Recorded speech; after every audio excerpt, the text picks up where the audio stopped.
friends, welcome back to the channel. Today's video is going to be an exciting speed build in the Glittering Dunes in Eternity Isle, where we will build an AGRABAH market and a palace, among other things. This is my third and definitely my last Aladdin themed build, so if you would like to check out the last two I made on the different floating islands, be sure to check them out on my page. I thought it would be cool to conclude the Aladdin builds in the desert, which I assume almost everyone is going to be putting them in there anyways, and it is ultimately the most fitting home for them in the desert. So I can't wait for you all to see the process. So let's get started.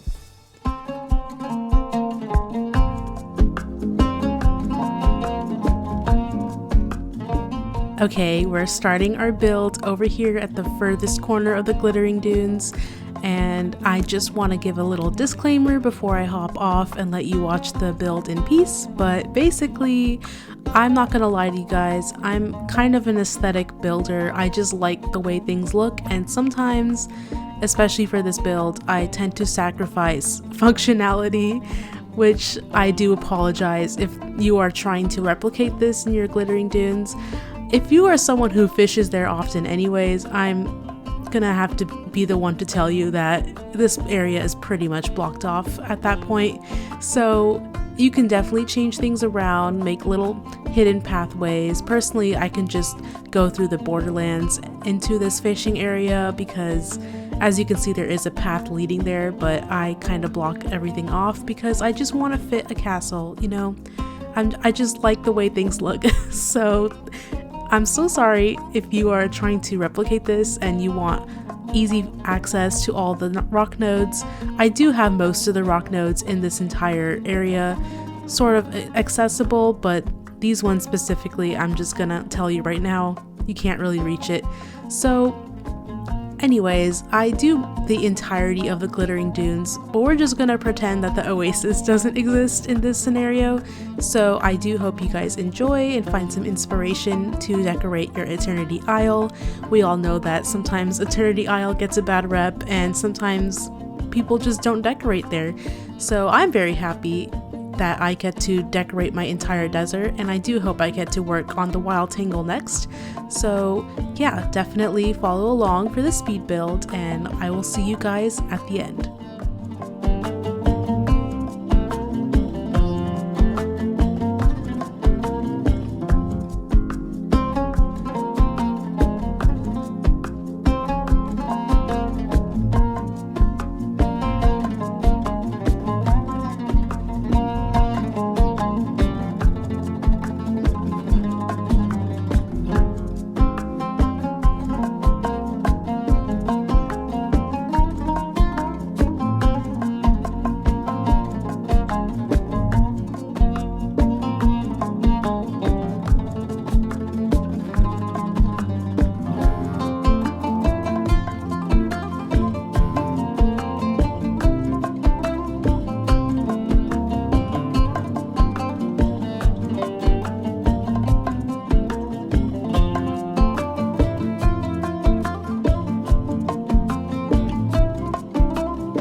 Alright everybody, that concludes the speed build and I hope you guys enjoyed watching it.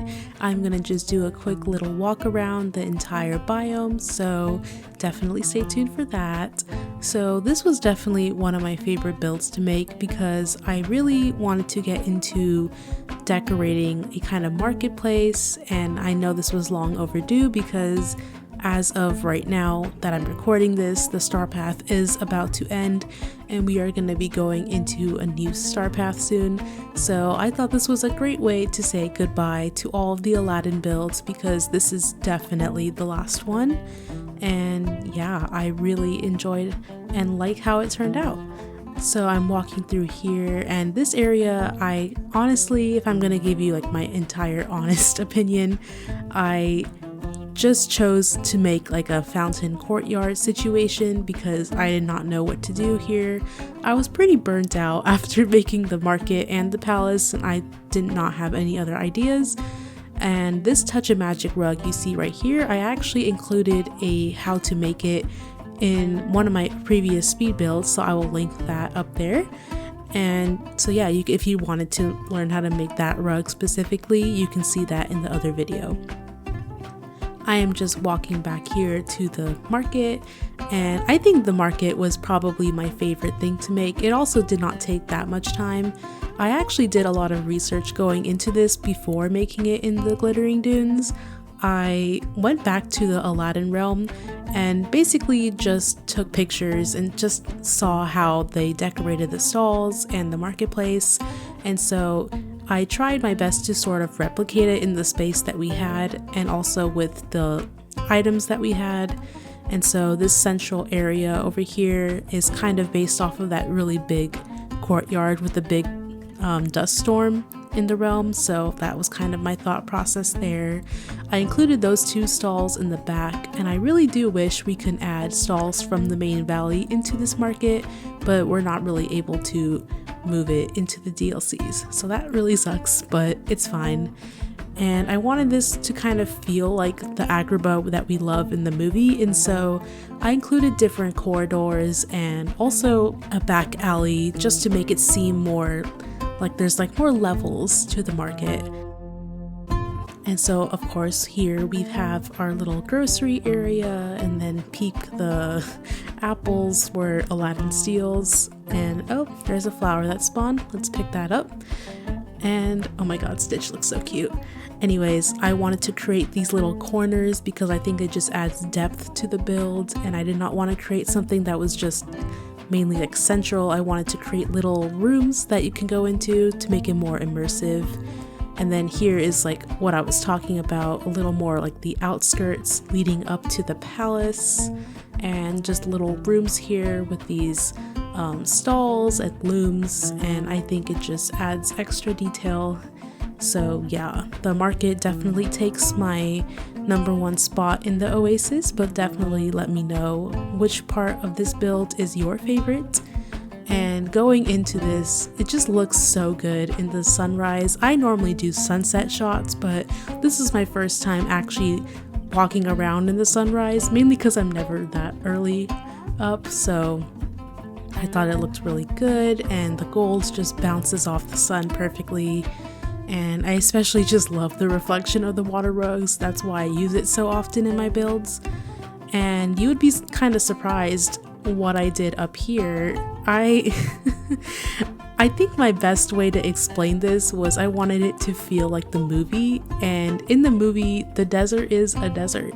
It is in fact a desert and there is nothing in it. So I just put a bunch of these like sand dunes up here. Some of them have cacti in it, and it kind of just feels like you're walking through like a really dusty, like windy sandstorm-esque desert, like how they did in the beginning of the movie. And I made sure to space it out well enough to where it looked full, but also you can walk through it. And yeah, if you guys enjoyed, then definitely leave a thumbs up and subscribe. See you all next time. Bye!